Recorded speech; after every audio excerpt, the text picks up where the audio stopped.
¿La laboratoria? Sí. Vamos a empezar ahora mismo. Vale, ok. Es un buen inicio ese, Rafa. Llamada y vamos a empezar. Sí, Amalia, te la pillé y me dice, voy a entrar. Digo, ahora mismo vamos a empezar. Pues nada, yo quería, sí, bueno, aparte de gracias por la perseverancia, porque creo que el viernes pasado fue muy interesante, pero también un poco tortura para un viernes a esas altas horas, tantísimo contenido. A ver si tenemos ocasión de verlo más despacio. Y luego contextualizar un poco porque hemos invitado a Vero y Lucy a hablarnos de deuda, extractivismo y economías populares. Aparte de porque son íntimas amigas y piensan maravillosamente y nos gusta pensar con ellas. En qué está conectado, ¿no? Y por qué esto que ellas cuentan no habla solo a la PAC, que trabaja específicamente la deuda. Cuando pensamos un poco esta línea de investigación para proponerosla sobre sindicalismo feminista, pensábamos que no puede ser algo que solo actúe en el contexto laboral, porque, bueno, todas sabemos, ¿no?, desde la lente feminista, que no solo nos extraen valor, no solo nos sujetan nuestra capacidad de crear y de hacer y nuestra actividad a través de la relación salarial, ¿no?, cuando nos contratan, sino que hay muchas otras formas. Hola, Amalia, bienvenida. Hola, Amalia. Hola, Amalia. Sino que también cuando nos endeudamos es una manera de que nos sujeten y nos obliguen a seguir trabajando de determinada manera y no poder dedicar nuestras energías a otra cosa. Y entonces, si eso es así, ¿qué tipo de sindicalismo necesitamos para generar capacidad de autoprotección en esos terrenos? Y capacidad también de presionar y conseguir conquistas. Un poco si entendemos el sindicalismo desde esa perspectiva, ¿no?, como herramienta que nos ayuda a protegernos en grupo, garantizar un mínimo de reproducción de grupo y conquistar cosas. Entonces, bueno, esa es la invitación que les hemos hecho a ellas y les paso la palabra. La idea es que hoy la intervención sea más breve y que haya más espacio para lanzar preguntas, reflexiones y demás. Bueno, gracias, Marta, por la presentación. Lo que pensamos con... ¿cuánto calculamos? ¿10 minutos entre las dos o 10 minutos cada una? 10 cada una, yo creo.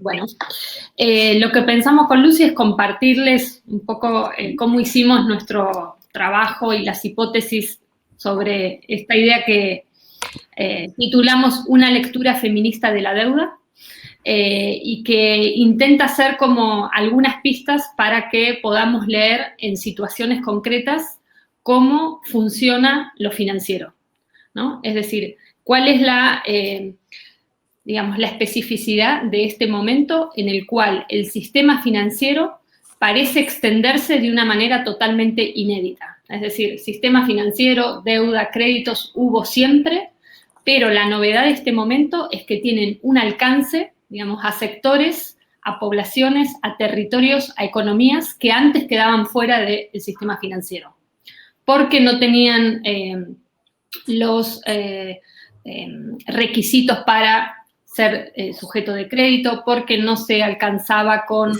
tener las garantías necesarias para justamente convertirse en sujeto creíble para los bancos y para las financieras. Entonces, un poco la pregunta es, ¿qué pasa que en los últimos tiempos este sistema financiero se expande, por ejemplo, hacia las economías populares, hacia, digamos, trabajadores y trabajadoras que no necesariamente tienen un salario fijo, asegurado?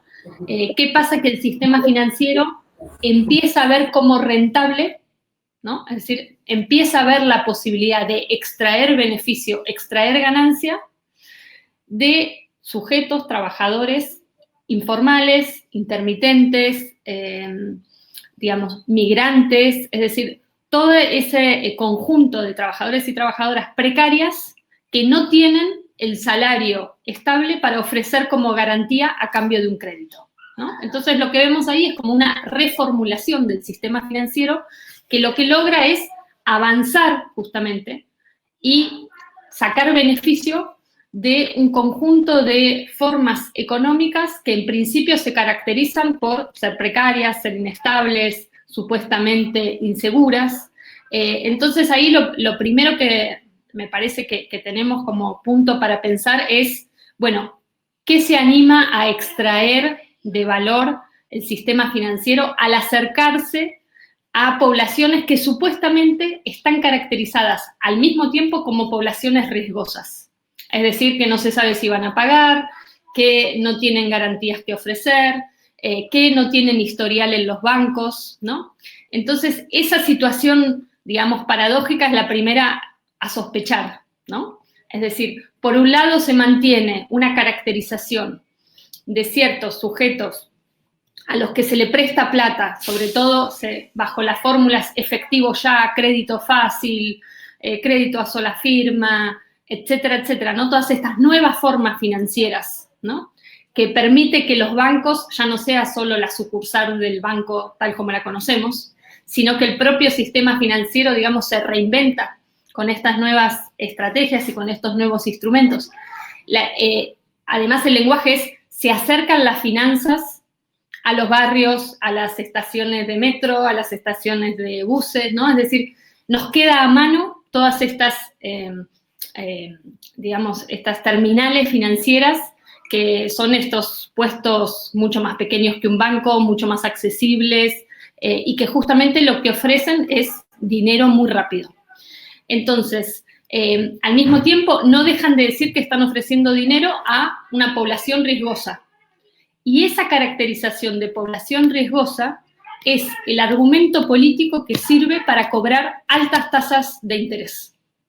Es decir, te presto, pero como tomo mucho riesgo en prestarte, a cambio vas a tener que pagar muchísimo interés. Pero a la vez, esas formas de pagar altísimo interés se disfrazan, porque como se paga semana a semana, o en Colombia hay otra forma de crédito que es gota a gota, día por día, esas altas tasas de interés parece que se disimulan, digamos, porque como una no las ve como número grande, sino que están súper fragmentadas en pequeñas cuotas, solamente a veces cuando hacemos la cuenta de cuánto terminamos pagando respecto de lo que tomamos prestado, ahí se ve la estafa. Pero al mismo tiempo, muchas veces, incluso sabiendo la estafa, es lo que hace accesible dinero. Es decir, incluso sabiendo que voy a pagar un montón de interés, incluso sabiendo que voy a tomar por ahí el doble de lo que me prestaron, bueno, es la única manera de acceder a efectivo en un momento en que se lo precise y se lo necesita. Entonces, ahí también hay una ambigüedad fuerte de estas formas financieras que efectivamente producen una cercanía de dinero a un montón de personas que a los bancos nunca van a llegar. Entonces, ahí tenemos una ambigüedad fuerte, que es una fuertísima explotación financiera, le decimos nosotras, ¿no? Hay explotación financiera a través de estos intereses altísimos y al mismo tiempo las finanzas lo que hacen es valerse de esa necesidad de efectivo. Ahora, la pregunta que también nos hacemos un poco en la investigación y que creo que es uno de los ejes que estamos pensando con la laboratoria es ¿cómo pensamos la situación a la cual se nos hace obligatorio tomar crédito? Es decir, ir como un paso más atrás y decir, bueno, pero ¿cómo se produce? No es natural que para la vida cotidiana requiramos tomar dinero prestado. Es decir, ¿cómo se produce la situación de empobrecimiento, incluso de que teniendo salario o ingresos, esos salarios y esos ingresos no alcancen para la reproducción cotidiana? Es decir, solamente recién cuando tener un salario, tener un ingreso no garantiza poder vivir con ese ingreso, es que las finanzas o estas instituciones financieras logran expandirse, digamos, a los sectores más precarios y logran convertirse no en una opción, no es que puedo calcular tomar un crédito porque quiero invertir en algo, porque necesito comprarme tal cosa, porque necesito afrontar algo. Tomo crédito porque es obligatorio, compulsivo para poder manejar el día a día. Entonces, la pregunta también política es ¿cómo se produce la situación en la cual es inevitable tomar crédito? Incluso siendo trabajadora, teniendo ingresos, teniendo subsidios, como lo que seamos, ¿no? Entonces, esa situación me parece que es otro punto, es decir, ¿desde cuándo tomar dinero de estas entidades financieras se volvió compulsivo y obligatorio? No es una opción. En ese sentido, nosotras ahí hablamos de pensar este aparato financiero como una lógica extractiva, ¿no? Como que en general siempre se piensa lo extractivo vinculado a los recursos naturales, ¿no? Sobre todo en el tercer mundo. Bueno, extracción de petróleo, extracción de minería. Y pensamos que una imagen que puede ser potente para pensar las finanzas es que justamente las finanzas también son un aparato como de captura y de extracción de nuestras energías y que no necesariamente se vinculan a un tipo de trabajo, ¿no? Porque antes vos tenías que tener un recibo de salario para tener crédito. Ahora justamente las finanzas, cuando nos endeudan, tener deuda, lo que hace es obligarnos a aceptar cualquier tipo de trabajo precario, incluso agarrar 2, 3 trabajos, porque tenemos la obligación de la deuda. De esa manera, la obligación de la deuda se convierte en una garantía de superexplotación. Es decir, porque no tenemos trabajo fijo, pero lo que sí es fijo es la deuda y es el vencimiento. Entonces, eso obliga a una precarización permanente y el horizonte de la deuda es el horizonte del futuro. Es decir, los que nos obliga a futuro durante el tiempo que sabemos que estaremos endeudadas, a cada vez más aceptar condiciones más duras y más precarias de trabajo, ¿sí? Entonces, en ese sentido, a nosotras nos parece importante vincular deuda y trabajo, ¿no? Porque justamente lo que hace la deuda es organizar unas formas de precarización del trabajo y sobre todo hacer compatible tener deuda y tener salario. Antes parecían como realidades distintas o antes, si una tenía salario, tomaba deuda para, no sé, comprarse una casa o consumir algo extraordinario, arreglar la casa o enfrentar un viaje. Ahora la deuda, y esta es otra de las hipótesis, coloniza, porque usamos también esa idea de colonización, ¿no? Entonces, como coloniza el territorio de la reproducción social, del día a día, de la vida cotidiana.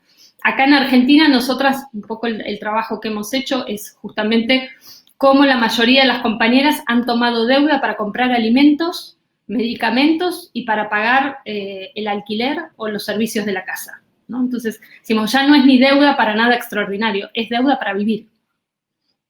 Entonces, a esa situación en la que estamos actualmente le llamamos la colonización del sistema financiero de la vida cotidiana, ¿no? Y es también una forma, digamos, de sujetamiento político, por lo que decíamos, porque nos obliga a aceptar ciertos tipos de trabajo y porque, digamos, nos pone condiciones de acá a futuro. Es decir, sabemos que si de un año estamos endeudadas, bueno, durante un año no nos va a quedar otra que cada vez agarrar más trabajo, que estar nerviosos por la deuda. Bueno, ahí también hay toda una cuestión de que salió mucho en el trabajo que hicimos con distintas compañeras de la economía anímica, afectiva de la deuda, ¿no? Esto de estar nerviosa, de estar ansiosa, de no poder dormir, de estar preocupada, de estar de mal humor, ¿no? Esa cuestión de la economía anímica, incluso en un momento con Lucy decíamos un terror anímico a veces de la deuda, ¿no? Porque lo que decían muchas compañeras es, empiezo a tratar mal a todo el mundo, le pido prestado a las vecinas y a las familias y después me termino peleando con ellas. Entonces, ahí hay una cuestión importante que poner.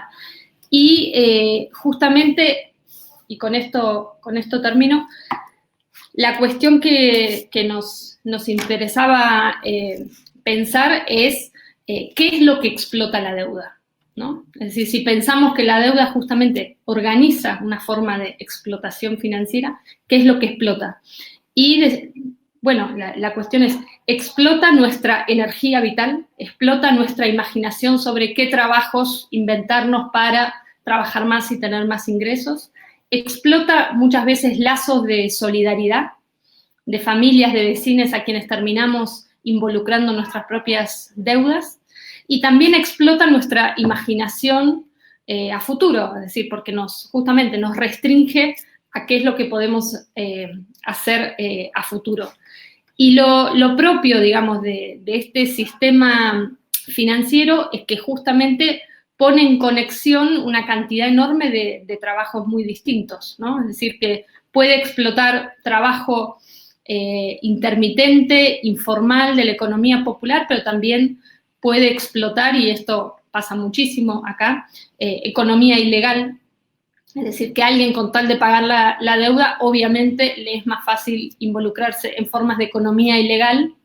Entonces, la deuda se pone como una especie de patrón o de jefe de toda esa multiplicidad de trabajos, ¿no? Y lo único que le importa a la deuda es conseguir su plata a fin de mes. Ahora, ¿de qué trabajan? ¿Cómo se consiguen esos ingresos? No es un problema, ¿no? Entonces, esa capacidad de articulación de una multiplicidad enorme de trabajos es algo también que el endeudamiento hace muy bien y que se adapta muy bien con este momento, ¿no? ¿Les parece que dejo por acá?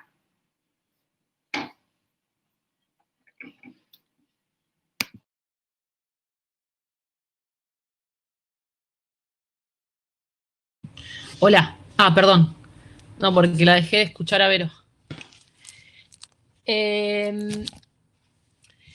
Bueno, yo quería hacer poner algunas imágenes a la pregunta que nos hacía Marta para pensar la intervención en el encuentro de hoy, que es un poco cómo sería un sindicalismo feminista que tome estas cuestiones, ¿no? Y voy a hablar directamente de la experiencia que tenemos, que hicimos en Argentina, y algunas claves que a partir de la pregunta que hizo Marta las puedo ahora pensar retrospectivamente, porque a veces mientras está haciendo las cosas tal vez no las puede conceptualizar al mismo tiempo que las hace. Pienso que lo que en Argentina, creo que en esto pienso que en España sucede lo mismo, el tema del endeudamiento, como lo decía Vero, la cuestión de que haya, por ejemplo, en la Argentina, el subsidio que hay para las madres con hijos que no llegan a cubrir el salario mínimo, se convirtió en la forma más extendida de endeudamiento. Es decir, el 97% de las mujeres que cobran lo que acá se llama la asignación universal por hijo, que es un subsidio por hijo, el 97% de esas mujeres están endeudadas con el organismo estatal que otorga esos subsidios, que acá se llama el ANSES, pero no sé cómo se llama en España, pero es el organismo que tiene los fondos previsionales. Y lo que quiero decir es que lo que quiero decirles es la extensión que tiene este problema, que es masivo, y que sin embargo no estaba visualizado como un problema de primer orden en la agenda pública. De hecho, hoy mismo, en la situación de la pandemia, casi ni, digamos, si se habla de la deuda, se habla a partir de lo que pudimos armar como vocabulario los movimientos, pero muchas veces es como una especie de modo silencioso de saqueo o de asunción privada de la crisis, ¿no?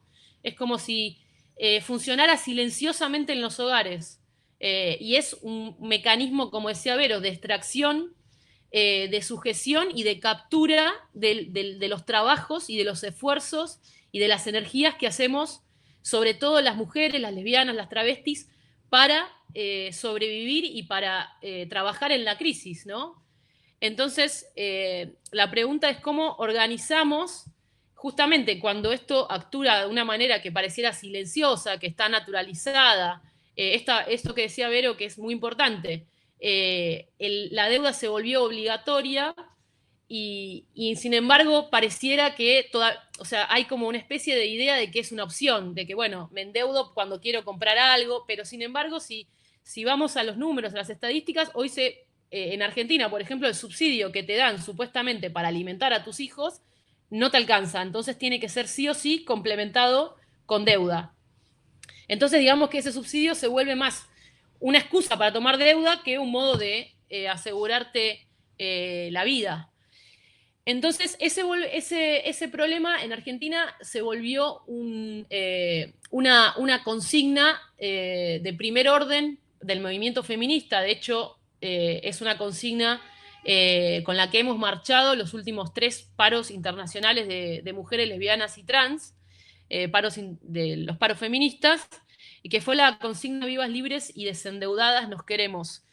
Y un poco yo creo que tiene que ver, digamos, lo que creo que pudimos hacer para llegar a transformar el endeudamiento de la vida cotidiana en un problema de primer orden, tiene que ver con esto que decía Marta, ¿no? De cómo el espacio, las instancias de organización del movimiento feminista permitieron politizar el ámbito doméstico como un lugar donde hay explotación, donde hay opresión, donde se trabaja, y a partir de ahí pudimos también ver cuál era la función de la deuda en el ámbito doméstico, ¿no? Y eso creo que fue muy importante. Por otro lado, creo que está lo que decía Vero, ¿no? De cómo el sindicalismo, o lo que acá pudimos empezar a ver, lo que entendemos por sindicalismo, sindicalismo feminista en Argentina, tiene que ver también con esta capacidad de hacer conexiones que una no las puede encontrar a priori de la manera en que estamos acostumbradas a pensar que es la explotación, que es el conflicto. Y entonces nosotras en las asambleas, en las instancias de organización, empezamos justamente a hacer esa vinculación que decía Vero de la deuda, cómo estaba conectado el endeudamiento con las diferentes maneras de trabajo. Y entonces ahí también llegamos a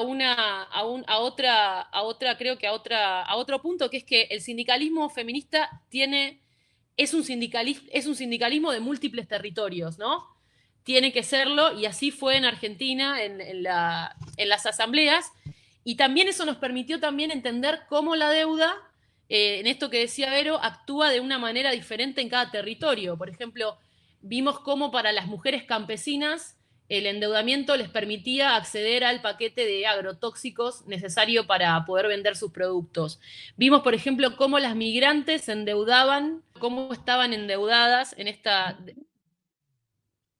¿Se está apagando la grabación? No escucho. Sí, creo que por error se apagó, pero Ahí ya va. Patricia lo ha reactivado.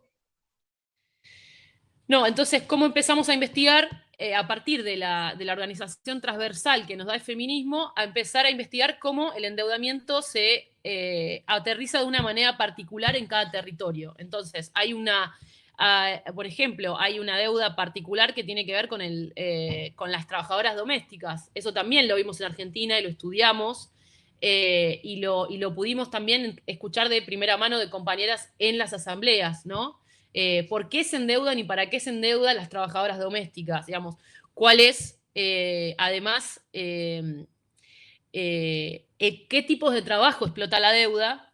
Entonces, como decíamos, un sindicalismo feminista que toma este tema es un sindicalismo que pueda hablar digamos, que pueda abordar múltiples territorios, que pueda hacer conexiones, que pueda hacer esta conexión entre deuda y trabajos. Eso es algo también fundamental para pensar, ¿no? ¿Por qué me endeudo? ¿Qué trabajos hago para pagar esa deuda? ¿Tengo que tomar más trabajos para pagar esa deuda? Pensar también, por ejemplo, algo que nosotras, como decía Vero, la tasa de interés es parte del conflicto cuando nosotras nos pensamos como sindicalistas.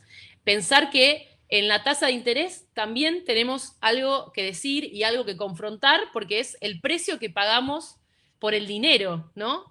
Y justamente es algo importante para pensar de qué modo nos explotan.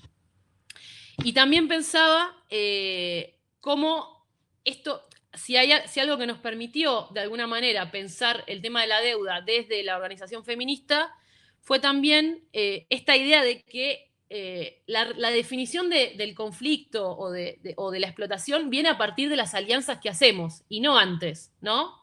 Como que pudimos de alguna manera en esas instancias y en esas conexiones que hicimos entre distintas entre distintos territorios que estaban en lucha. A partir de ahí definimos con qué estábamos en conflicto. Bueno, estamos en conflicto porque la financiarización de la tierra hace que nos tengamos que ir de nuestro lugar de trabajo, estamos en conflicto porque, por ejemplo, no podemos pagar nuestras deudas por ejemplo, para las viviendas que se nos da en las urbanizaciones de la ciudad de Buenos Aires, donde hay un proceso de titularizar viviendas por deudas. Entonces, creo que fue muy importante también eso, que tiene que ver con pensar con qué estamos en conflicto o contra qué luchamos a partir de las alianzas que hacemos, y no antes. Y eso también creo que fue muy importante para poder organizar para pensar un sindicalismo feminista que confronte contra la deuda. Y también algo fundamental fue también lo que decía Vero, es pensar concretamente quiénes se endeudan, ¿no? Cómo el endeudamiento pareciera que es un orden universal, pero sin embargo trae aparejado un orden sexual, un orden racial. No todas nos endeudamos para lo mismo, no todas pagamos la misma tasa de interés y sobre todo no todas sufrimos los mismos despojos que llevan a que nos endeudemos. Entonces, eso es algo que también nos permitió el feminismo, pensar que las finanzas tienen cuerpo, tienen género y tienen raza, ¿no? No afectan a todos y a todas por igual. Entonces, creo que como claves lo dejaría ahí, pero digo, primero tiene que ver con esta capacidad de hacer conexiones entre múltiples territorios para pensar la deuda, desde un sindicalismo feminista, esta capacidad de definir el conflicto a partir de las alianzas que hacemos, esta capacidad de ponerle el cuerpo y pensar estos grandes problemas situados, como dice Marta, como dice Vero, en trabajos concretos, trabajos que tienen sexo, género, raza, ¿no? Y cómo están relacionados con la deuda. Y bueno, creo que eso fue alguna de las claves para pensar de qué manera en Argentina empezamos a tomar el endeudamiento como un problema de primer orden, pero aquí lo tomaron tanto los sindicatos tradicionales como los sindicatos de las trabajadoras de la economía popular. Han marchado todas con esa consigna que de alguna manera se transformó en un modo transversal de hablar de la deuda, ¿no? Desendeudadas no queremos, que también es desendeudadas hablando de la deuda pública, pero también hablando de la deuda de los hogares, ¿no? Y nosotras con esa consigna también denunciamos cómo muchas veces el endeudamiento, sobre todo acá en los países del tercer mundo, el endeudamiento público se traduce en una necesidad de endeudarnos en nuestras economías domésticas, ¿no? Y creo que, bueno, que esas son algunas de las claves para pensar un sindicalismo feminista que tome o que pueda tomar estas, digamos, nuevos modos de explotación donde el endeudamiento es uno de los principales. Dejo por acá. Muchas gracias, Lucy. Qué lujo. Bueno, no sé si Lota, Miriam quieren entrar, quieren contar, quieren preguntar, o también Rafa, Pastora, Constanza. Tenéis la palabra. Sí, no sé si puedo. ¿Puedo? Sí, dale, Miriam. Sí, bueno, lógicamente súper interesante, te quedas ahí súper absorta con lo que pasa a diario, lo vemos a través de nuestros ojos, pero al final, hasta que no llegamos a esta reflexión, no nos damos cuenta de qué tan grande es el problema. Yo he apuntado un poquito, entonces, dentro de lo que queremos como sindicalismo feminista y concretamente frente a la deuda, ¿cuál sería la petición, la reivindicación? Queremos una lucha por más salario para no tener que endeudarnos. Queremos poder hacer estos créditos, pero tener menos intereses a pagar, pero por el género de ser mujeres. Y la última, queremos poder tener acceso a crédito, pero con más protección del Estado. Serían como tres cuestiones que se me han venido a decir, ¿qué puedo pedir para no caer tan de lleno en esta situación? Y cierro, compañeras.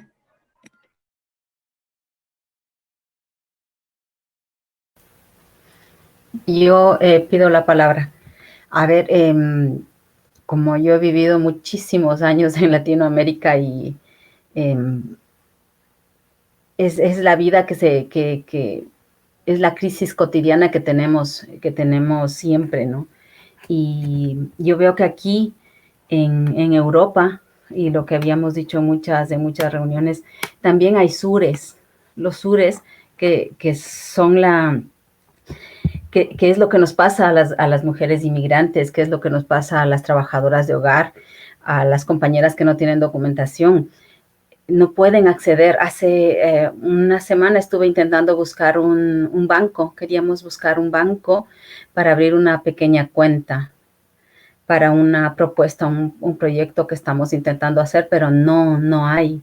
No nos dieron ninguna posibilidad. A partir de enero del 20 se cambiaron todas las directrices y ya no se puede. No hay ninguna posibilidad de que una persona que esté intentando hacer una propuesta, iniciar alguna propuesta así como para abrirse paso, para reinventarse. Entonces, lo que nos pasa es eso. Cuando hablamos de sindicalismo feminista, y el otro día le escuchaba a una compañera que decía que sí, que es un poco empezar desde donde hemos estado, pero hay que romper muchas cosas. En América Latina hay posibilidades. Yo pienso siempre en esto de las cooperativas que han funcionado. En definitiva, funcionan en cierta medida, pero también me vienen las preguntas, justo las preguntas que hacía la compa, ¿no?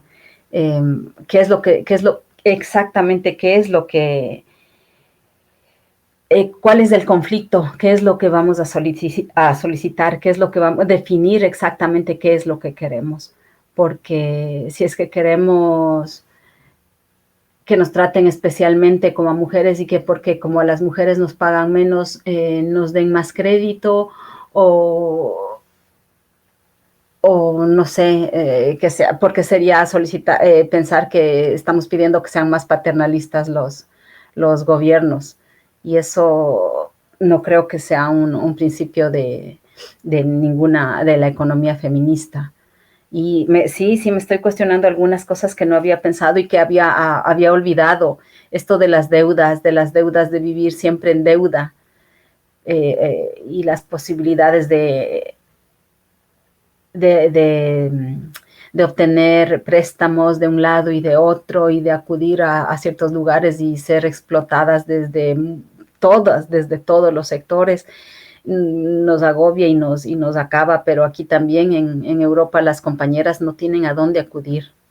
Se ha convertido todo eso de eternizar la caridad, de acudir a las iglesias para pedir, ¿no? Hacer eterna esa caridad que te dan, y que la gente ya ahora no tiene ningún reparo en asistir a una iglesia para pedir. Hace un momento venía allí una compañera, una compañera de territorio, Mónica, se acercó y nos decía, ¿quieren llevar algo de fruta y tal? Y una señora se acercó y nos dijo, yo quiero porque no tengo nada. Es decir, es eso, o sea, es llegar a una miseria terrible y que no sé, qué es lo que queremos, lo que coincido con lo que dice la compañera, que hay que definir exactamente en cada realidad, en cada sociedad, en cada espacio de las mujeres, qué es lo que queremos, porque la lucha está ahí. O sea, luchar queremos, pero tenemos que definir exactamente qué es. Nada más, compas. A partir de esto que comentaba Constanza, yo me preguntaba hasta qué punto estos mecanismos de endeudamiento están extendidos aquí, y justo esta parte de la caridad.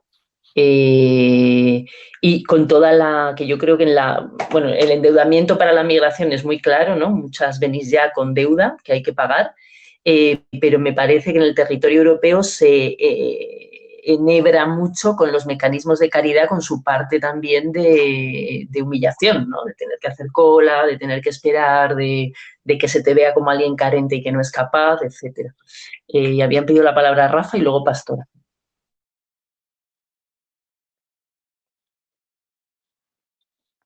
Rafa, actívate el micro.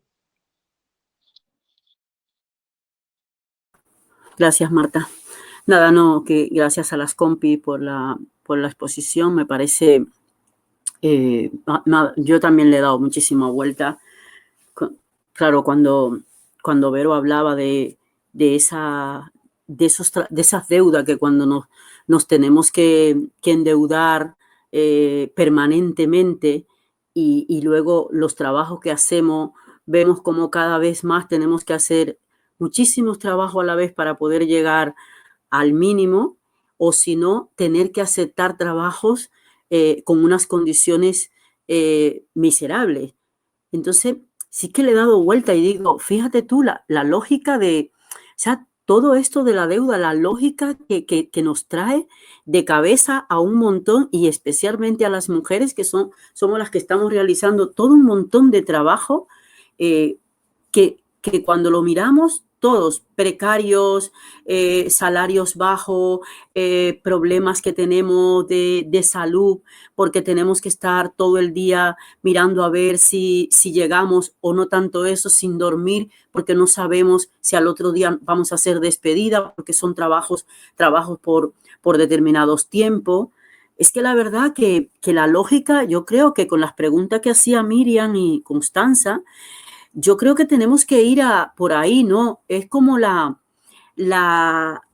deuda, Vero decía la deuda, el trabajo, pero yo creo que es la vida. Yo creo que tenemos, porque por todo lo que nos endeudamos es por unas cuestiones tan básicas, porque no estamos hablando de endeudarnos para comprarnos otra casa y un coche súper grande. O no nos estamos endeudando para que nos cuiden a nuestra familia, para pagar unos cuidados bien. No estamos endeudándonos en eso, y por eso siempre hemos dicho aquí, ¿por qué no te endeudas en el banco para coger un préstamo para pagarle durante un año a la trabajadora de hogar o la cuidadora en condiciones? No te endeuda por eso. Pero para el sector de las mujeres en esta deuda, porque hay deudas y deudas. Entonces, cuando hablamos de esas deudas que nosotros nos estamos haciendo, es para pagar casa, como decía, pagar una casa, un alquiler, que ya tampoco estamos hablando de casa propia, porque hace tiempo ya que nos desalojaron de ese espacio. Pagar, por ejemplo, una deuda la haces cuando te ingresan un familiar en un hospital, tienes que pagar un dinero grandísimo, que ya vemos como en países de donde nosotras somos orígenes y que tal dices, madre mía, que no te den la cuenta del hospital, porque ya verás que es que te vas a caer muerta, porque realmente tenemos que pagar la salud, y ahí no podemos elegir, no vamos a coger el préstamo, porque es la vida de una persona que está en juego. Y luego ya yo pienso que tenemos que pensar por ahí, creo, porque lo que nosotras tenemos que exigir, o sea, no es tener un trabajo en condiciones, es tener una vida en condiciones. Porque a lo mejor nos dan un trabajo y bueno, a lo mejor nos pagan el salario mínimo, que ya hay algunas que se lo están pagando. Pero es que eso no nos resuelve el problema. Porque con el salario mínimo todavía no llegamos. Porque como dice Constanza, cuando pierdes el trabajo porque estás en unos niveles que tienes unos trabajos que no se han asegurado, cuando lo pierdes, te quedas sin nada y luego ahí viene lo de la deuda. Entonces, yo creo que tenemos que hablar de la vida. Tenemos que hablar de la deuda, trabajo, pero tenemos que hablar de la vida, porque es por eso lo que tenemos que poner como en el centro, para que podamos tener unas condiciones. No podemos vivir toda la vida endeudada, o en algunas que no nos endeudamos, en pensar solamente en un trabajo en condiciones. No, yo particularmente yo me niego, porque es que realmente no podemos estar como estamos ahora, trabajando a destajo para vivir. Cuando trabajamos por un lado y nos aumentan y trabajamos y ganamos por un lado, nos suben la casa, nos aumentan los alimentos, tenemos que pagar por la educación, tenemos que pagar por la salud, tenemos que pagar por unas gestiones de hacer algunos trámites. O sea, tenemos que pagar por todo. Y luego, como decía Lucy, cuando nos dan unas ayudas, que por ejemplo lo del subsidio a las trabajadoras de hogar aquí, pero ¿qué te da eso? Si te quitan, por ejemplo, es un 70%, ya estás ganando 30% menos de tu salario. Luego ya se pone de que hay, por ejemplo, 4 meses que tenemos muchísimas trabajadoras de hogar que no cobramos un subsidio. O sea, cuando dan algo, entonces, ¿cómo lo dan? Porque realmente se están haciendo, todo esto es un entramado de todo este sistema, endeudarnos para que nosotras tengamos que trabajar toda la vida, trabajos precarios, y como pasa ahora mismo, muchísimas trabajadoras de hogar no podemos decir, no, yo no te voy a hacer ese trabajo porque eres una hija de y me estás explotando y no te voy a hacer ese trabajo. A ver quién es la guapa que dice esto, porque lo poco que estás ganando es para vivir. Y entonces, mientras sigamos este sistema en esta situación, vamos a seguir siempre haciendo esos miserables trabajos para llegar a la nada. Entonces, creo que el sistema lo tiene muy bien arreglado. Por ejemplo, los bancos, inclusive, ya solamente cuando tú te pasas 2 días y 3 en pagar la deuda, te cobran 35 euros aquí en España. Mira, es un negociazo también, a lo mejor hasta con los 35 euros. Ellos saben muy bien que hay mucha gente como ese grupo que ellos se han dirigido a buscar. Saben que podemos atrasarnos con 2 días y con 3. Fíjense, ya tienen asegurado 35 euros por cada persona pagando eso si tú no pagas la deuda. Hombre, que tampoco es ¿sabe? Es un chollo también, 35 euros por cada gente que se pase, que ellos saben que nos vamos a pasar porque no podemos pagar determinadas deudas. Entonces yo creo que tenemos que pensar, como decía Miriam en sus preguntas, yo creo que más allá del trabajo. Es pensar en la vida y poner esa vida en ese centro y pensar más allá. Porque yo me niego a seguir peleándonos por tener un trabajo cuando hay un sistema que cada vez que yo subo un escalón y consigo 4 horas más, me suben la luz, me suben el gas, me suben el agua, me suben todo. Entonces, es como echar agua en un tanque sin fondo. Lo vas echando y nunca se llena. Entonces, yo creo que por ahí teníamos que pensar. Muchas gracias a las compi porque de verdad que me he vuelto a pensar y a repensar todo esto y digo, hostia, madre mía la que tenemos. Gracias. Gracias, Rafa. Pastora. Sí, bueno, muy interesante este debate, ¿eh? Y además creo que todo el trabajo que han hecho las compas allá en Argentina nos viene muy bien y es algo que llevo pensando hace unos meses, que creo incluso puse un post y estuve reflexionando sobre estas cosas hablando con Marta.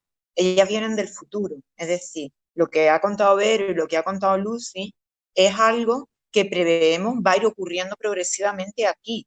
El hecho de tener este diálogo con ella nos va a poder dotar de determinadas herramientas para poder frenarlo o impugnarlo de otras maneras, ¿no?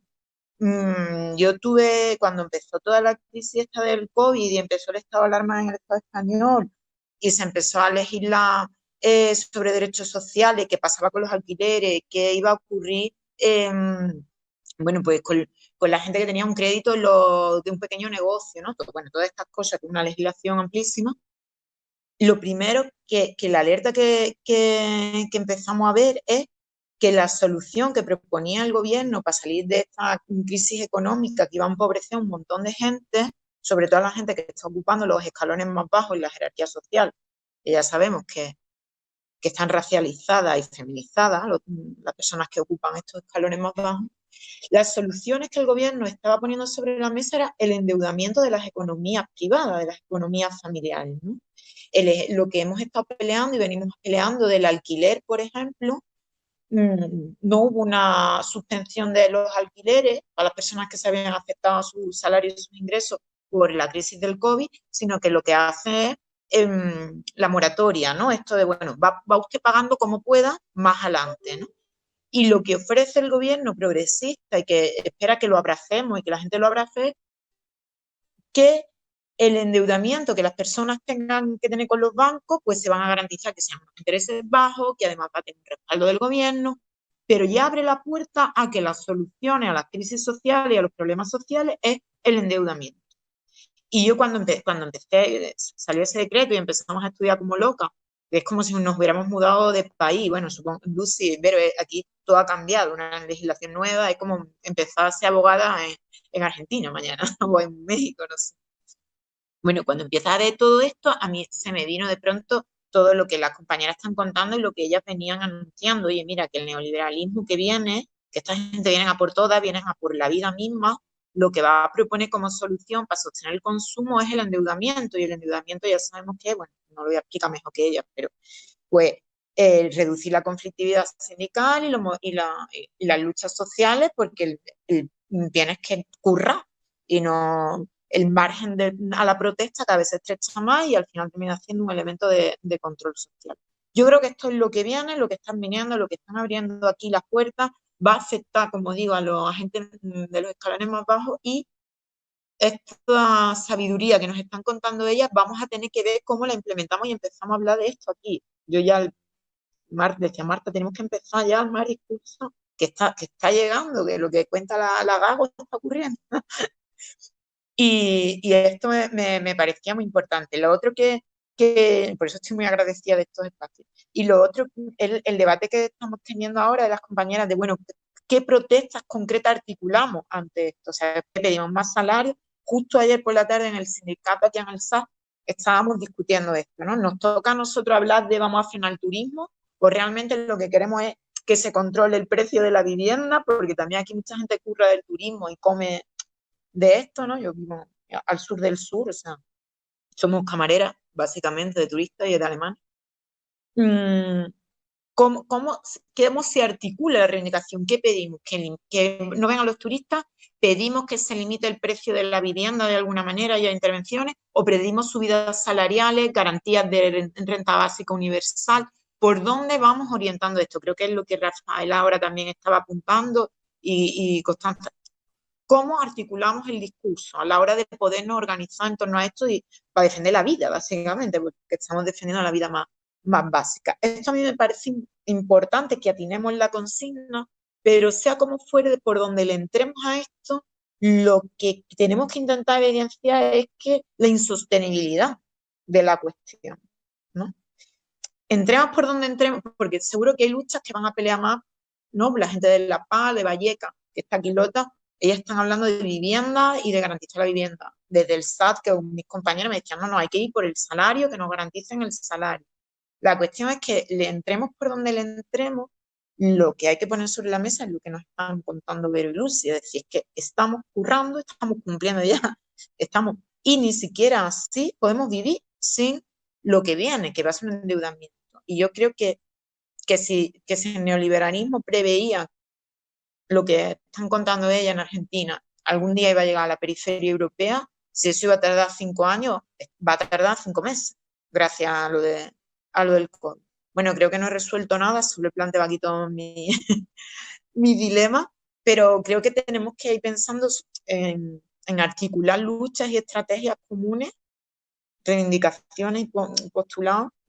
Tampoco tenemos, no creo en un discurso homogenizado, es decir, si alguien va a tirar más por un lado del salario y otra por la vivienda, pero sí que lo hilemos, que de alguna manera lo hilemos con este marco que nos están dando hoy aquí Vero y Lucy, ¿no? Que vienen del futuro. Bueno, me callo. Muy buena esa imagen de que vienen del futuro. Yo creo que hay una parte que han logrado ahí en Argentina, que es, ¿no?, politizar la deuda, que la deuda estuviera en el lema este de desendeudadas nos queremos, estuviera en pancartas de, por ejemplo, sindicatos.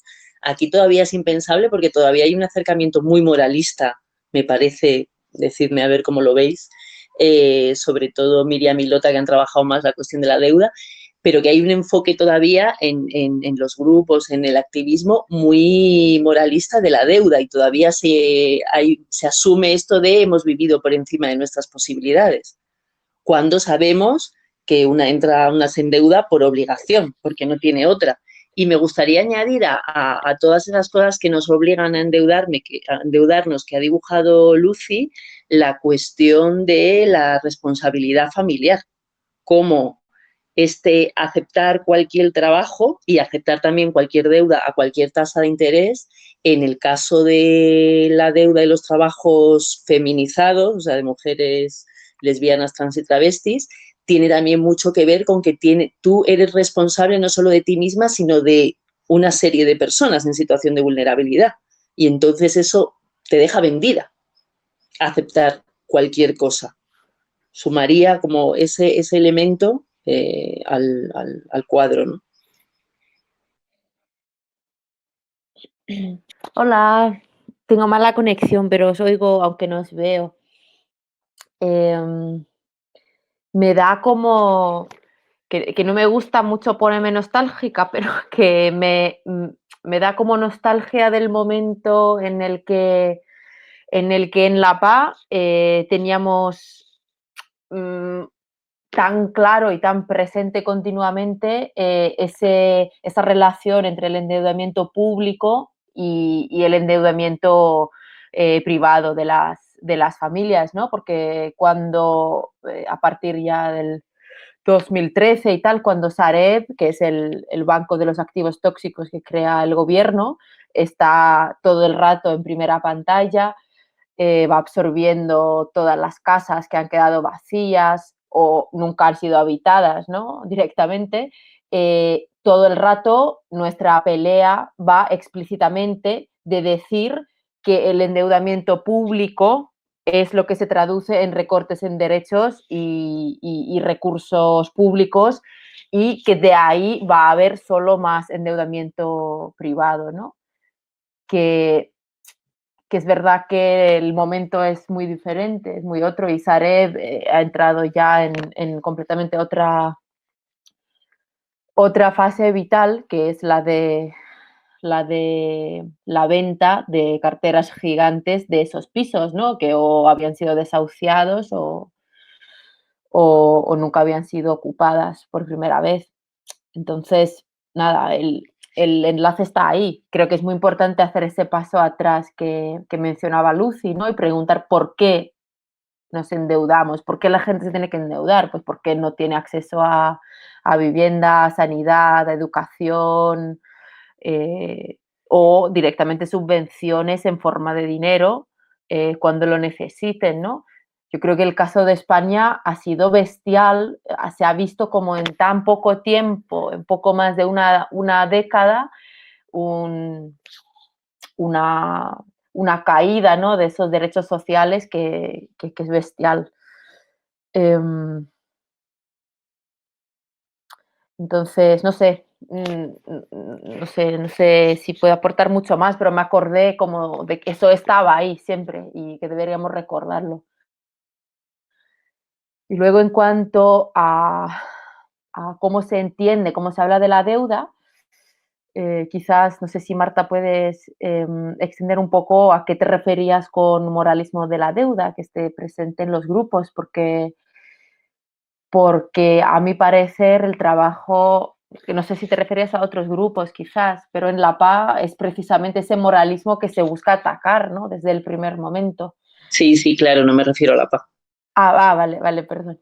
Y que el silencio, que ya han mencionado otras, Lucy y tal, es lo que se intenta desdibujar, ¿no? Trabajar juntos para que sí que puedas hablar desde ahí, puedas nombrar la situación en la que estás. Y nada, que siga Miriam.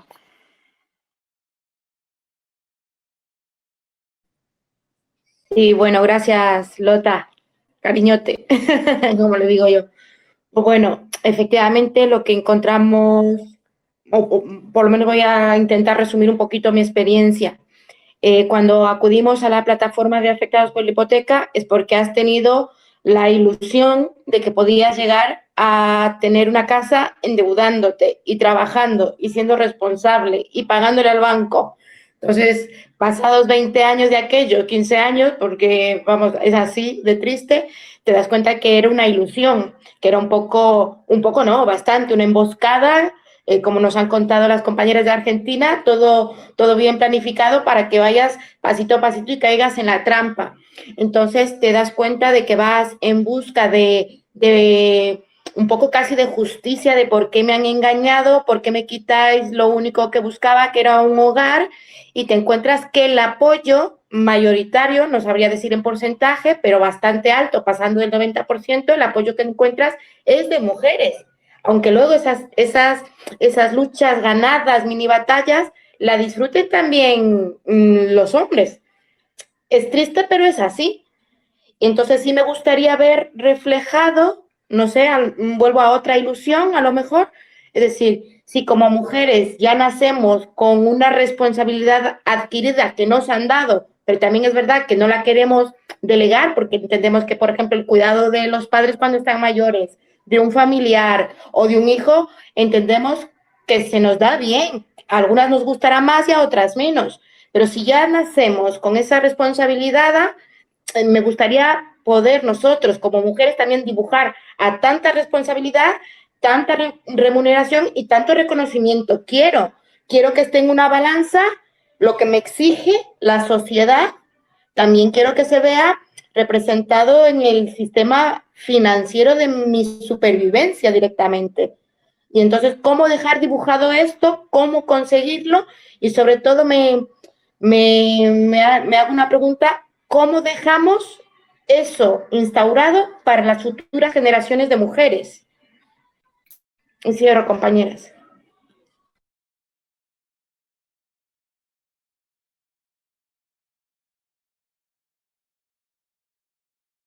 ¿Alguna otra compañera que quiera hacer un comentario, pregunta, reflexión?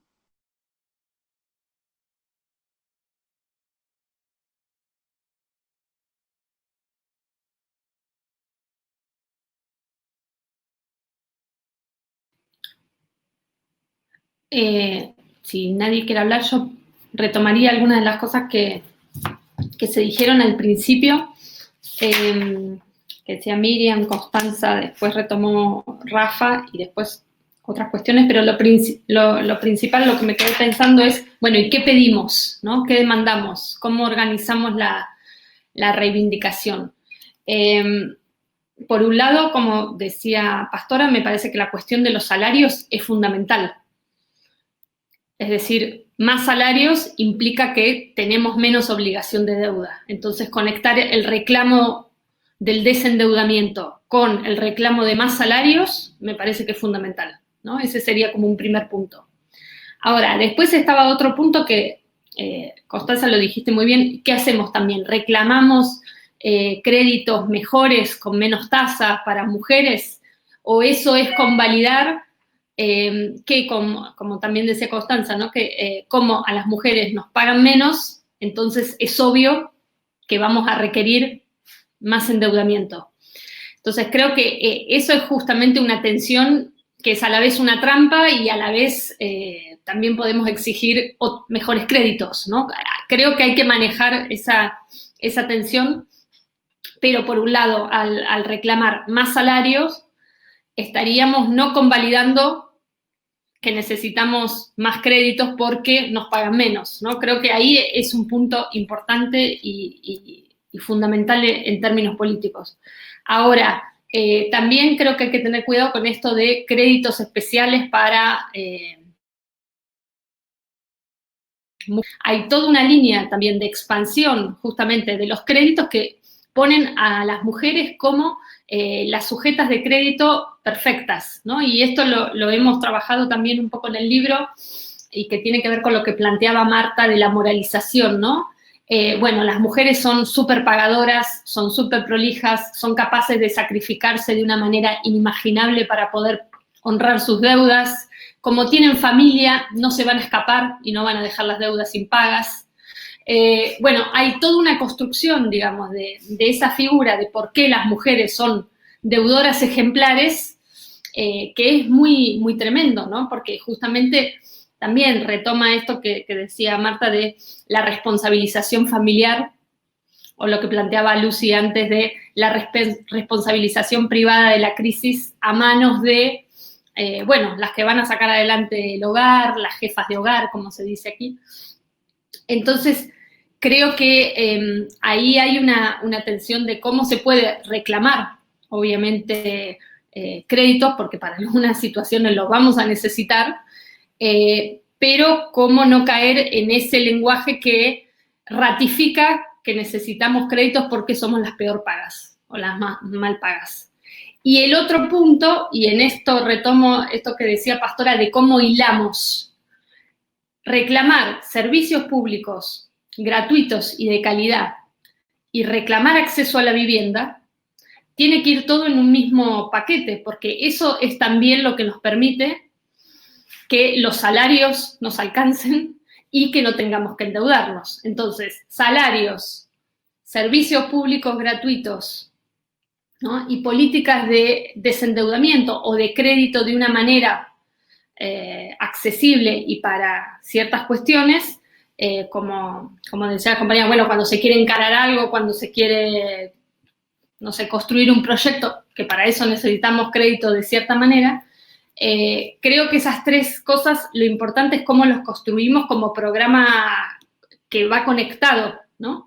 Porque otra cosa que estamos relevando con Lucy en las últimas semanas aquí, que el gobierno dio un subsidio por la crisis y la mayoría de las compañeras con las que hablamos que tuvieron ese subsidio, la mitad del subsidio lo están usando para pagar la cuenta del teléfono celular para hacer la tarea de la escuela con sus hijos, ¿no? Entonces, la compañía de teléfono se termina quedando con ese subsidio que es del Estado y que supuestamente va a las compañeras para ayudarlas.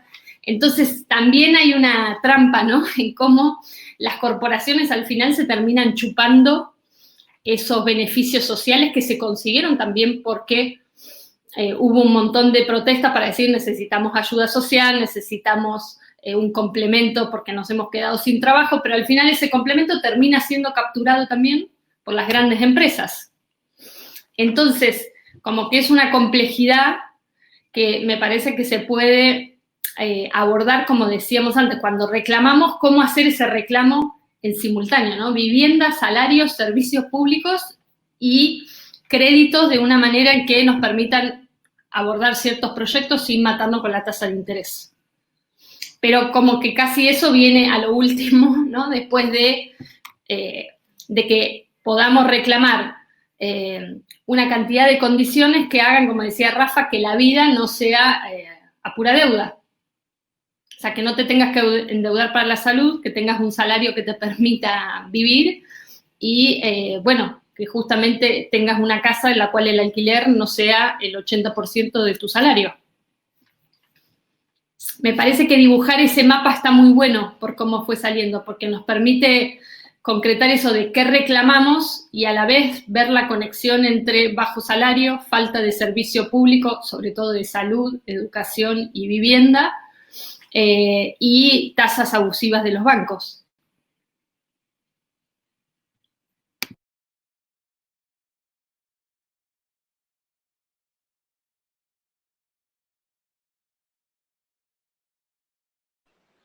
Totalmente, me parece que eso dibuja... Ah, bueno, Pastora. No, una intervención corta porque me ha gustado mucho el resumen que ha hecho Verónica, pero creo que aquí en el Estado español, en este instante, ni siquiera deberíamos de empezar a hablar de créditos con garantía, todavía. Ya digo que vosotras estáis en el futuro, ¿no? Porque eso es lo que por donde van entrando, es por ahí, créditos para pagar el alquiler. Hasta ahora en el imaginario lo del crédito para hipotecarte, que es igual de abusivo, pero tenían el imaginario, bueno, algún día será tuyo y de tus hijos, de tus hijas. Entonces, en el imaginario, bueno, este sacrificio de la deuda va a revertir en el bienestar de mis criaturas, ¿no? Claro, ya es el endeudamiento específico para el alquiler, que es para el uso, ya empiezan a ser, es más violento en el imaginario. Y van entrando primero por aquí, esto de cero interés, o con intereses bajos, con ayudas, con respaldo, esa garantía del gobierno, si no en última instancia, si no te puedes recuperar en un año y pico, el gobierno tiene que pagar una parte de esa deuda. Yo creo que ahora mismo, aquí por lo menos no deberíamos empezar a hablar de esto porque es la vaselina con la que están intentándolo meter. Pero al final es que te tienes que endeudar, o sea, tienes que pagar tu alquiler corriente más las deudas que se te hayan quedado atrás al banco. O sea, un alquiler y medio a partir de ahora. El alquiler es porque ha sido por donde han empezado a meterlo. Cuando empiezan las privatizaciones de sanidad, pues será en sanidad, ¿no? Por ahora han empezado con el tema de la vivienda. Solamente esta puntualización de coyuntura concreta.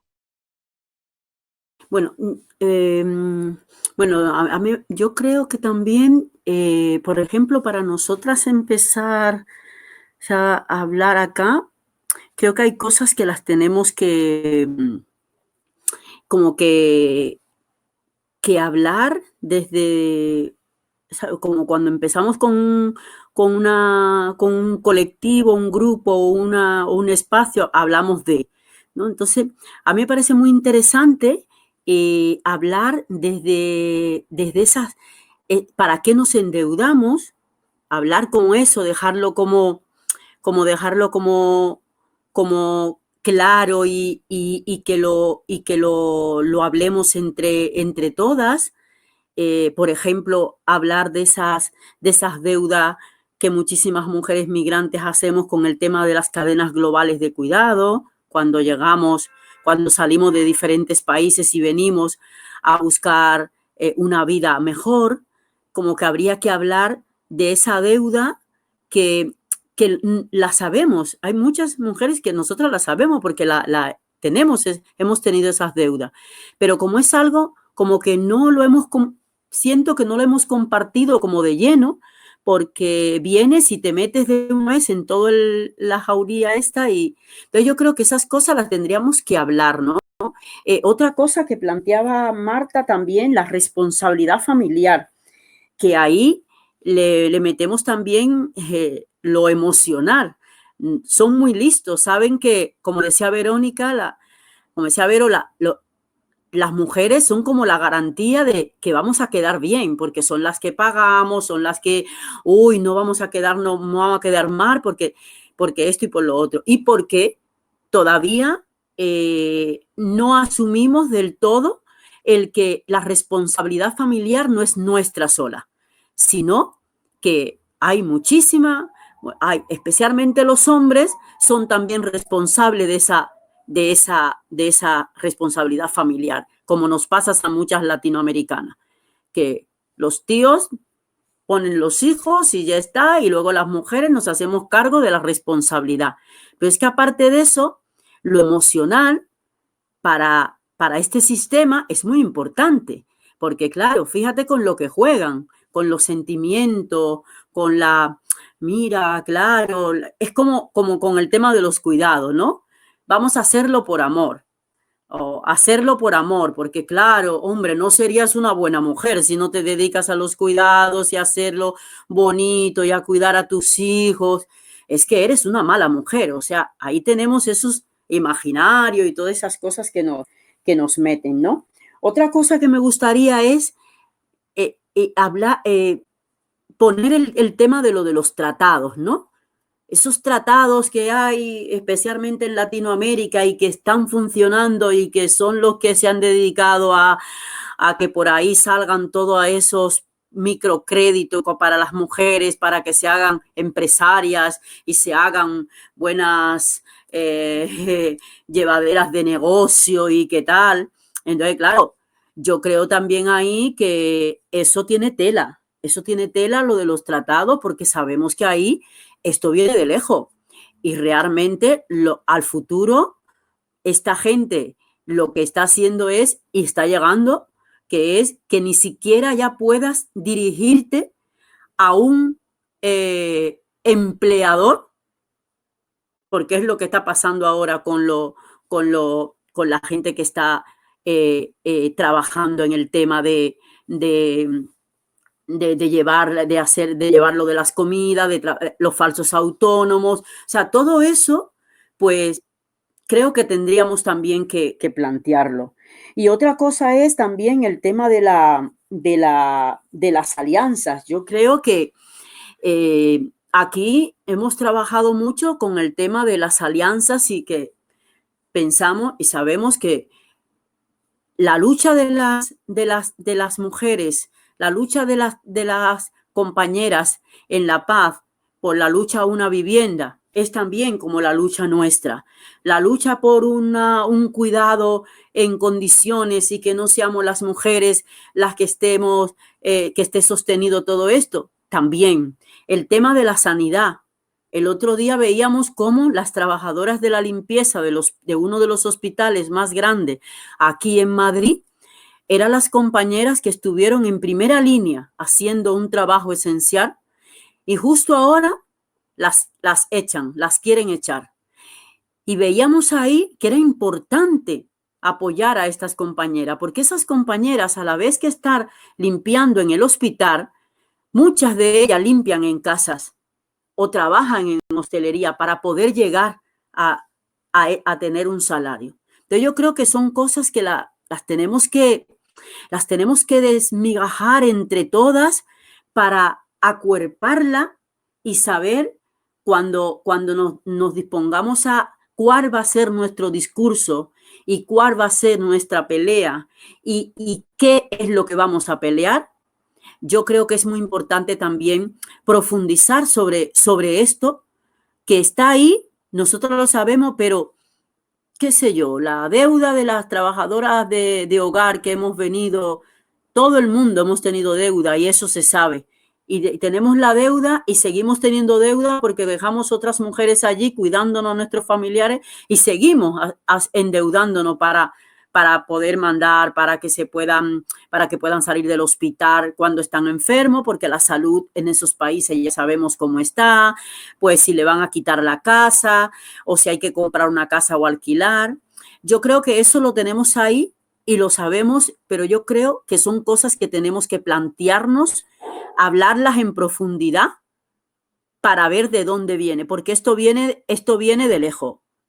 Y cuando nosotras luchamos por los derechos de las trabajadoras de hogar, sabemos que no es solamente luchar por los derechos de las trabajadoras de hogar. Nosotras queremos que haya un reconocimiento social del trabajo que hacemos y que no es solamente derechos para nosotras, sino que es derecho para todas, porque lo que queremos es que esto se reorganice. Conectando esto que dice Rafa, ¿no? Con este esbozo de programa que ha lanzado Vero y luego continuaba Pastora. Me he perdido un cachito, Pastora, de tu intervención porque el Jitsi me ha echado. Pero bueno, espero por retomar ese hilo. Y la pregunta de, ¿deberíamos pedir mejores créditos? Que justo el Jitsi me ha echado cuando Pastora estaba poniendo en cuestión esto. Quizá tenemos que movernos como en un triple horizonte de la demanda concreta, el horizonte, ¿no? A qué aspiramos, qué ilusión, que no es ilusión emboscada, como decía Miriam, y qué prácticas nos ayudan ahí. Y en términos de horizonte, creo que debemos ir al momento antes que decía Lucy del endeudamiento. El endeudamiento al final, tal y como lo habéis descrito, funciona como un mecanismo, una especie de chupóptero, ¿no? Un mecanismo que sujeta y genera obediencia en contextos de máxima vulnerabilidad. Entonces, en realidad nos protegemos del endeudamiento cuando, un poco como describía Vero, hay mejor salario, hay servicios públicos de calidad que funcionan, tenemos un buen acceso a la vivienda. Y el horizonte entonces es lo que habéis dibujado vosotras, desendeudadas nos queremos. Que luego en la demanda concreta, a veces pediremos tasas más bajas de interés, a veces pediremos que haya, porque cuando la empresa se endeuda, hay un montón de mecanismos para salvar a la empresa endeudada que quiebra. Puede declararse en default, puede declarar un ERTE, sin embargo, como personas, cuando nos endeudamos, no hay ningún mecanismo que nos salve de eso, más que estamos absolutamente expuestas a la persecución sin fin de las entidades financieras, que además se van, en algunos casos, vendiendo la deuda entre ellas, tienen sus mecanismos de seguir persiguiéndote. Entonces, bueno, ¿dónde apuntar? mejores tasas de interés en el imaginario aparece casi como que estamos ratificando ese mecanismo. Yo iría más en la dirección de protección cuando entramos en default, porque igual que se protege a las empresas, igual que se rescata a las empresas, ¿por qué no se rescata a las personas? Y luego, ¿no? Decía demanda, horizonte, práctica, y en el término de la práctica alimentar la legitimidad del desacato, la legitimidad de decir no pago la deuda. Porque eso, yo creo que ese trabajo sí lo tenéis avanzado ahí en Argentina. Lota, no me refería a que en la PA no se haya trabajado en ese sentido, que muchísimo, sino más bien a hasta qué punto eso ha calado en el discurso más hegemónico. Hoy por hoy, aquí en los sindicatos todavía te dirán, todavía se entiende la deuda como algo, eso que me corrija Pastora, como algo privado, como vivís esta frase, ¿no?, que se repitió tanto en la crisis del 2008 de vivimos por encima de nuestras posibilidades. Lucy, creo que habías pedido la palabra. No, sí, digo, pero siempre empiezo con un no. Tantas veces decir no, ¿viste la palabra no?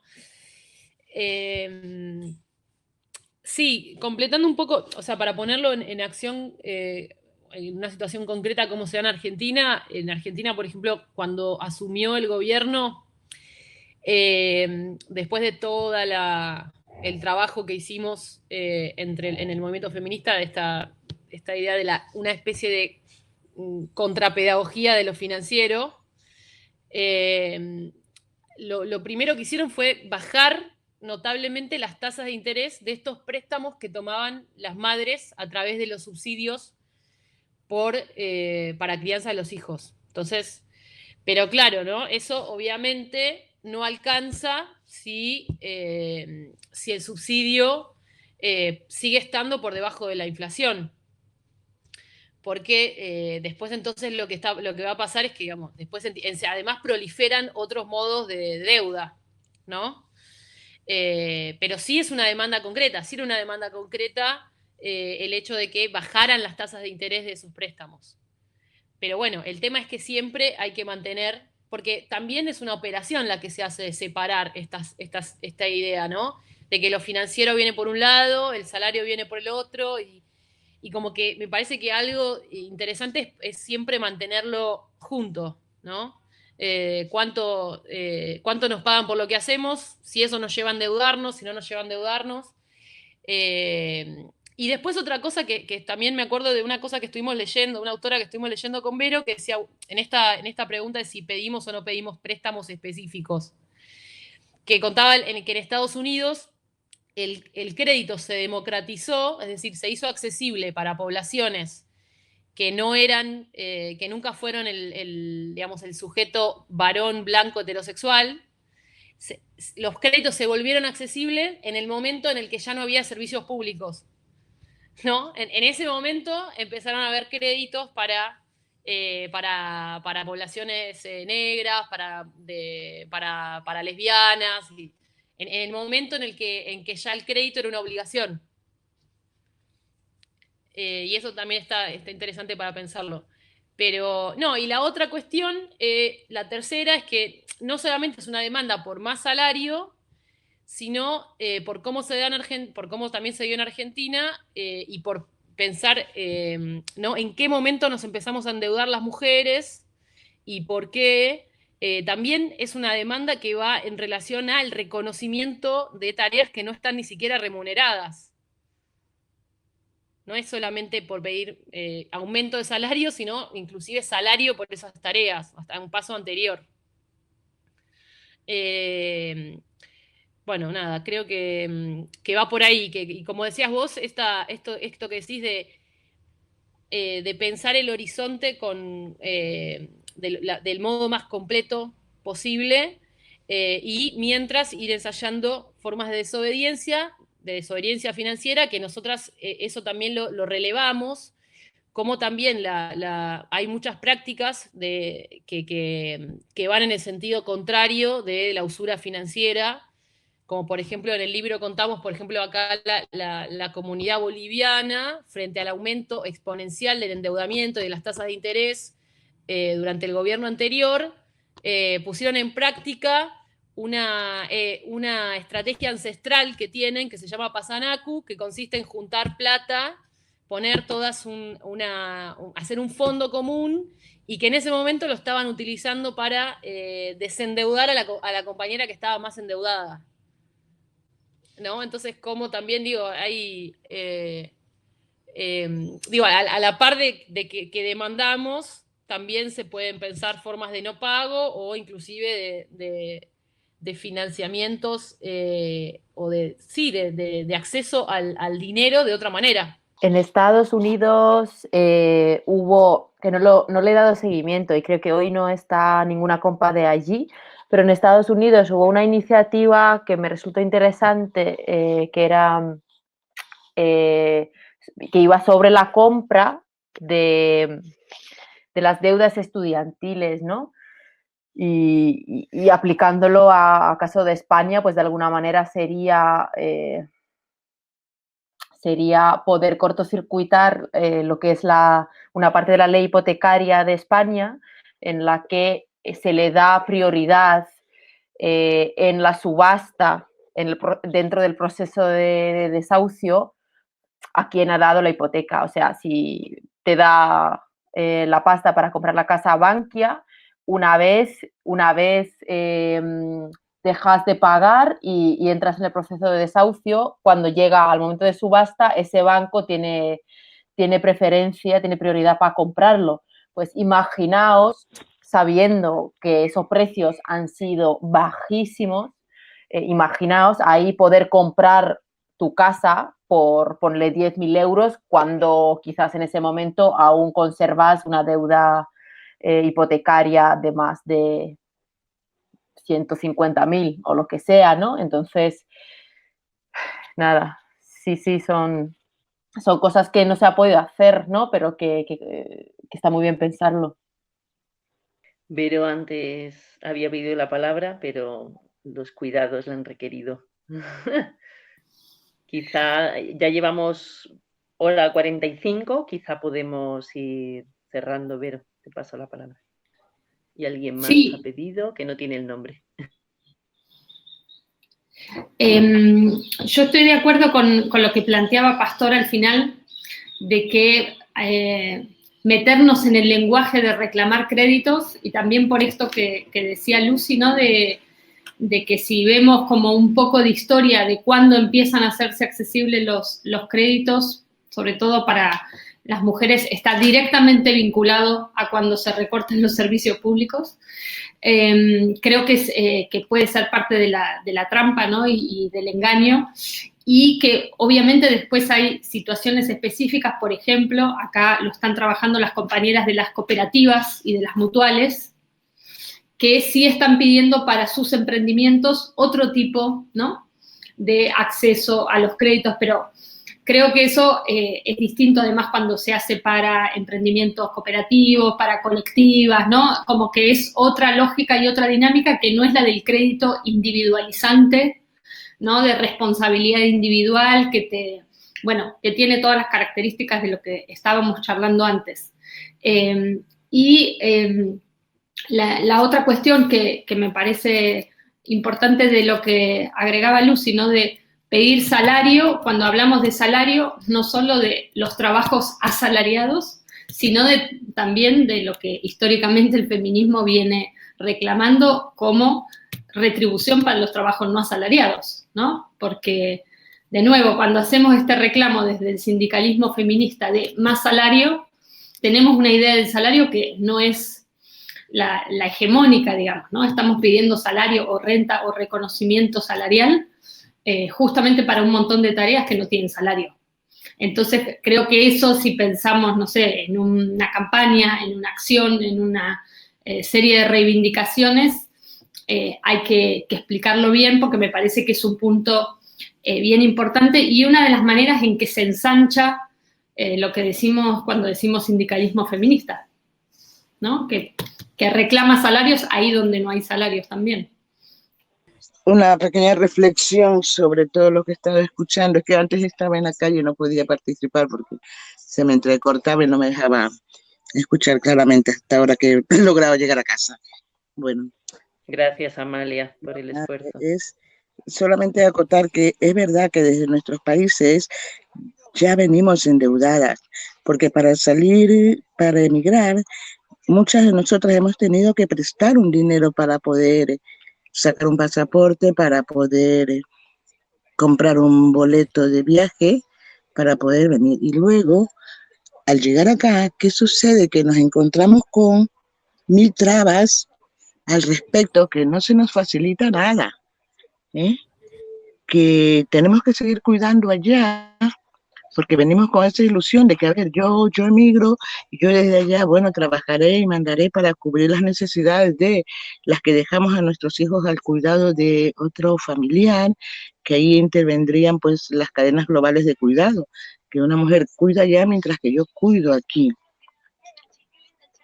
Entonces, estaba yo pensando que lo que es nuestra lucha en estos actuales momentos,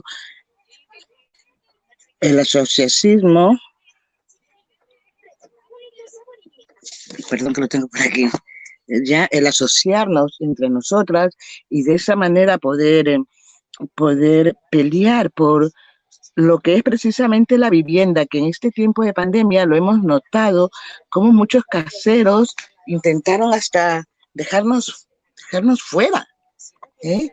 Porque no tenemos una garantía ni un salario digno que, bueno, que nos permita cubrir nuestros alquileres. Tenemos que compartir muchas veces la vivienda con otras personas extrañas o con familiares para poder lograr pagarte un alquiler. Tenemos que pelear también por la educación, que sea gratuita para que nuestros hijos puedan adquirir una educación y que con nuestros bajos salarios no tengamos que vernos prácticamente ahorcadas porque el salario no llega para cubrir vivienda, para cubrir la educación de nuestros hijos, la alimentación, para cubrir también la sanidad, que es verdad, en nuestros países es cara y muchas veces aquí nos endeudamos para facilitar la vida de nuestros familiares allá, de nuestros hijos, de nuestros padres, que quedan al cuidado de otras personas. Esto me trae de referencia que muchas de nosotras salimos con la ilusión de que venimos a trabajar a un país extraño, pero que, a ver, nos ponemos un plazo. Bueno, en un año yo ya habré logrado pagar la deuda del viaje, poder cubrir las necesidades que me estaban enloqueciendo en mi país, poder cubrir la educación de mis hijos y ahorrar algo de dinero para poder retornar. Pero la verdad que la lógica es muy distinta a lo que pensamos nosotros que puede suceder, ¿ya? Venimos con ilusión, pero nos vamos cada vez achicando porque ves que todo es sumamente difícil, que la situación y las garantías del país al que emigras no se presta para facilitarte la vida, más bien te coloca en una situación de extrema vulnerabilidad, de extrema precariedad, en la que te ves forzada a aceptar todo trabajo, sea legal o sea ilegal, en el sentido de que, a ver, si me hacen un contrato, bien, pero si no, yo lo que necesito es poder cubrir las deudas que tengo, yo lo que necesito es poder cubrir la alimentación de mis hijos, es poder enviar dinero para que ellos estén en unas dignas condiciones, mientras que yo aquí la estoy pasando mal. Muchas de nosotras mujeres, cuando emigramos, venimos endeudadas y con la ilusión de que vamos a ganar aquí lo suficiente y resulta que no, que tenemos que compartir una habitación con 2, 3 para llegar a pagarte una habitación, no digamos un piso, sino para lograr pagarte una habitación. Entonces te sientes realmente, sí, muy, pero muy frágil en el sentido de que te ves desamparada.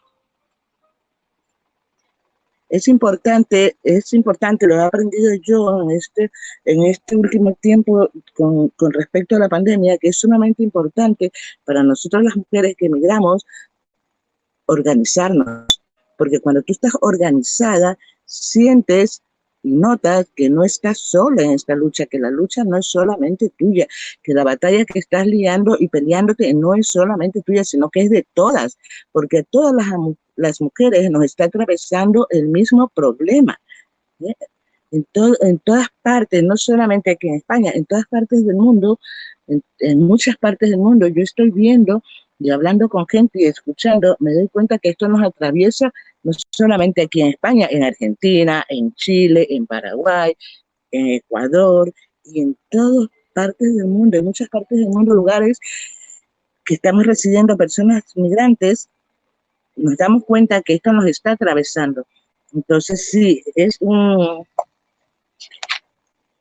pelea que tenemos que lidiar, que ganar, una batalla que tenemos que ganar, porque no es justo que se nos siga discriminando a las mujeres, que se nos siga precarizando y además de eso que se quiera mantener a la mujer, porque somos las que cuidamos y las que atendemos, como ya lo he dicho anteriormente Rafa. Entonces, no es justo que se nos siga manteniendo a las mujeres bajo el umbral de la pobreza, porque no logramos superar una situación con todo. A ver, cuando tienes un préstamo y no lo logras pagar, ya te ponen una tasa aparte, que son de 35 euros que tienes que cubrir. ¿Por qué? Porque saben que somos precarias las mujeres, porque saben que no vamos a lograr pagar. Y en vez de salir del endeudamiento, lo que hacemos es que vamos endeudándonos más. Es algo que no logramos superar, ¿eh? Solamente con la lucha y la pelea sobre nuestros derechos, la organización y el colectivismo, podremos superar algo así. De otra manera, pues seguiremos toda la vida endeudada y es una deuda que pueden heredar nuestros hijos. Es muy probable que la puedan heredar nuestros hijos porque aquí el banco no es que, bueno, ya no está esta persona, ya falleció o algo así y ya se acabó la deuda. Pues no, aquí sigues con la deuda hasta que la paguen tus hijos.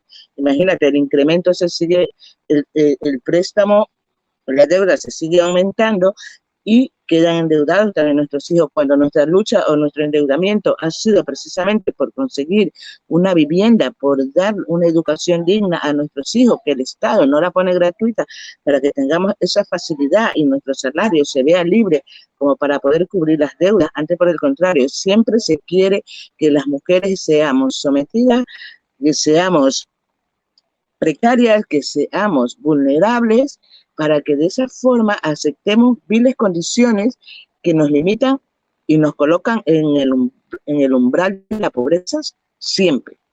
Es lo que quería acotar, nada más. Gracias. Gracias. Es cierto, Amalia. Pues nos ha quedado ahí vale, que escuchas y ves, muy bien. Nos ha quedado dibujado todo un inicio de programa, ¿no? De sindicalismo feminista. Me ha parecido muy... Te perdí, Marta también. Se corta, Marta. Lucy, ¿no querías enseñarnos algo? ¿Una imagen? Sí, estoy yo también con ganas de ver qué es lo que nos quería enseñar. Pero no, eran unas fotos de lo de desendeudadas, pero no sé cómo hacer todavía. Ahí me ven. Sí. Estas son las madres de Plaza de Mayo, que fueron Maravilla. como una de las primeras que hicieron como esa conexión entre, ¿no? el poder de las finanzas en... Terrorista, genial. Sí, como un cierto régimen de terror sobre los cuerpos, ¿no? Y acá es cuando estamos haciendo la bandera. Esta es la acción en la puerta del Banco Central en el 2017, de donde nace la consigna. Después acá una de las resonancias de la consigna es de movimientos sociales ocuparon el Banco Central en una fecha que vencían un montón de bonos que, dicho sea de paso, los compraron los fondos de inversión que están haciendo los desalojos en Madrid. Esto es una acción, la bandera en una muestra de arte, porque vieron que las muestras de arte son como lugares propicios para que los financistas laven dinero. Estos son como distintas apropiaciones de la consigna, de, por ejemplo, estudiantes, sindicatos.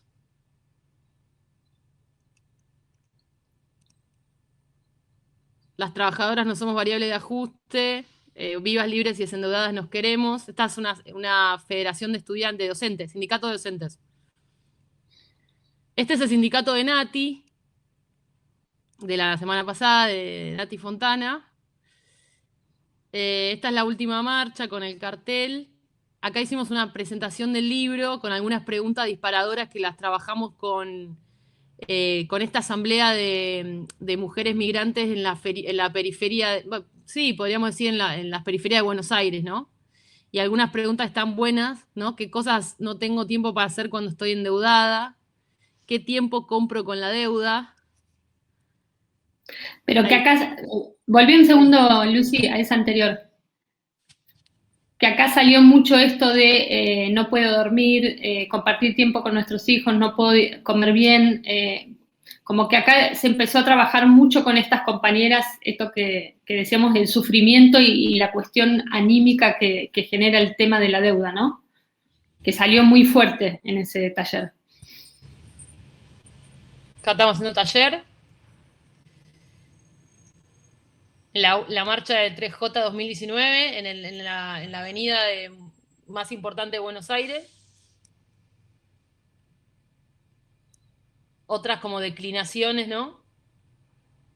Como una especie de relación entre la violencia económica y machista, ¿no? Y acá Chile. El graffiti famoso de Chile. Acá termina. Ahí estamos. Gracias. Nada, era eso. Oh, qué potente. Uf. Pero está bueno que pensemos también entre nosotras por ahí en relación a lo que iban contando, por ahí compilar algunas imágenes, ¿no? Sí. Es buenísima, buenísima. Me parece que está bueno a veces como para hacer una pequeña historia o para ir contando a partir de imágenes. No sé, tenemos también como esa tarea por ahí de tenerlo en la cabeza, de ir juntando algunas imágenes y por ahí hacer alguna narración de varias cosas de las que estamos haciendo, charlando, ¿no? En relación a algunas imágenes. Me parece que, bueno, con Lucy cuando hicimos este trabajo de compilar todo esto nos impresionó lo que se ve, ¿no? Como el recorrido también. Y bueno, me parece que es un ejercicio que está interesante también después para compartir con otras compañeras. Genial. Sí, se va haciendo como una historia. Y es muy impresionante que, por ejemplo, nosotras cuando estuvimos en España el año pasado, no, ya fue el otro. No sé, pues este año es como una especie de agujero en la agenda. No tengo ni idea. Fue el otro, pero como que... No habéis venido, nos deben, no habéis venido, están endeudadas con nosotras. Ay, no lo puedo creer. Eso es una deuda pendiente, compañero. Eso es una deuda. Total. No, pero digo que se va llenando de imágenes de cómo cuando nos encontramos allá con todas las compañeras de la lucha de la PA, después cuando vinimos acá contamos mucho eso, y acá tuvo efectos muy concretos en cómo están pensando la estrategia, por ejemplo, el sindicato de inquilinos acá.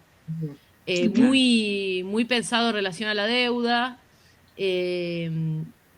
No, la verdad que sí, que estaría bien que hagamos un ejercicio como de narrarnos porque se va llenando de densidad lo que decimos y con imágenes muy potentes. Sí, sí. Total. Bueno, lo que están diciendo las compañeras de esto de cómo, lo que decía recién Rafa y la otra compañera, creo que Constanza, de cómo que muchas veces no se habla de que vienen, que migramos endeudadas, ¿no? Eso también es algo que salía en la asamblea, que mostraba ahí la foto, que había compañeras que nunca habían hablado de la deuda de la que de alguna manera se habían escapado. Sí, sí. Sí, sabes, una cosa que me está dando en la cabeza es que las mujeres que venimos, bueno, como siempre estamos en crisis y que venimos endeudadas, hemos asumido tanto que es nuestra responsabilidad que ya ni siquiera muchas pensamos que podemos compartirla. Es decir, que ya nos hemos apropiado de esa crisis de vida y que tenemos que estar endeudadas y que tenemos que hacerlo. Y eso es un trabajo que tendremos que hacer con muchas de nosotras, ¿no? De las, esencialmente, te digo, de las latinoamericanas, que siempre estamos en crisis, siempre estamos en deuda y creemos que ese es nuestro destino a veces, y eso es muy doloroso y es eso coarta los sueños y las ganas de luchar. Es decir, que cuando les propones, hay una propuesta de eso, de un sindicalismo feminista y tal, yo pienso que es la propuesta para ir rompiendo todo ese esquema que nosotras nos hemos planteado y que nos cuesta un poco salir de él. Está bueno eso para pensar el sindicalismo feminista, ¿no? Sí, sí. Un sindicalismo que se pueda hacer cargo de las culpas. Que nos libere de las culpas. Muy bueno, muy bueno.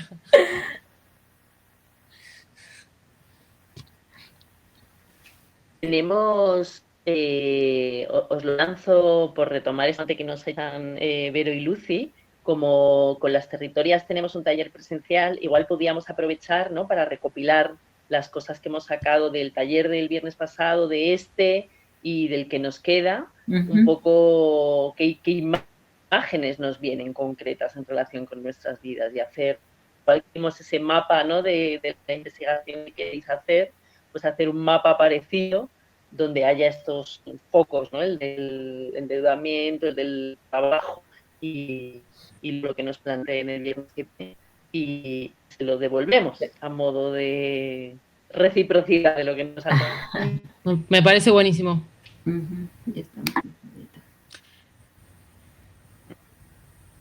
Sí, y creo que nos da la oportunidad también de lo que hablábamos al inicio, ¿no?, de hablar ciertas cosas de dónde vienen, porque lo tenemos en el discurso, pero no la hemos como desmenuzado, ¿no?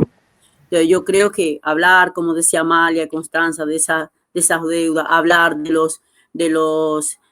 esos tratados, hablar de dónde viene todo esto de una manera como para poder seguir construyendo y esa devolución a todo esto que ustedes han trabajado, que seguro, como dice Pastora, para poder tener en el futuro, antes que nos pillen, tener nosotras esas herramientas ya trabajadas para que no nos den el susto, sino que nosotras estemos ahí preparadas, en pie y diciendo, ya esto nosotras lo hemos visto, así que, ¿qué decís vosotras en relación a esto? Porque ya tenemos un camino hecho, ¿no? Yo creo que es muy importante eso que decía Pastora, para que no nos cojan desprevenidas, como en muchas cosas. Entonces yo creo que eso puede dar la oportunidad de ir como hablando sobre esto y además escribiéndolo nosotras mismas como protagonista de la historia, de que nadie escriba cosas por nosotras, sino que lo escribamos nosotros y lo digamos ahí, para que sea como nuestro librito, nuestro argumentario, decir, ahora viene esto, buscamos, ¿cuál es el momento? En este momento se da esto, las compañeras lo trabajaron, ahora viene aquí. Yo creo que es muy importante, compis. Me encanta. Bueno, yo creo que es una conversación sumamente interesante y que es verdad lo que dice Rafa, ¿no? Irlo trabajando para tenerlo ya listo, para que en algún momento propicio podamos hacer uso de él cuando llegue la ocasión y que no nos coja desprevenida. Bueno, que muchísimas gracias a todas por la generosidad, por estar aquí un viernes y que seguimos, ¿no? Despido así rápido porque no sé cuándo me va a volver a echar el TikTok. Un beso grande. Gracias. Adiós. Hasta la próxima. Vamos a ver. Hasta la próxima. Chao. Adiós.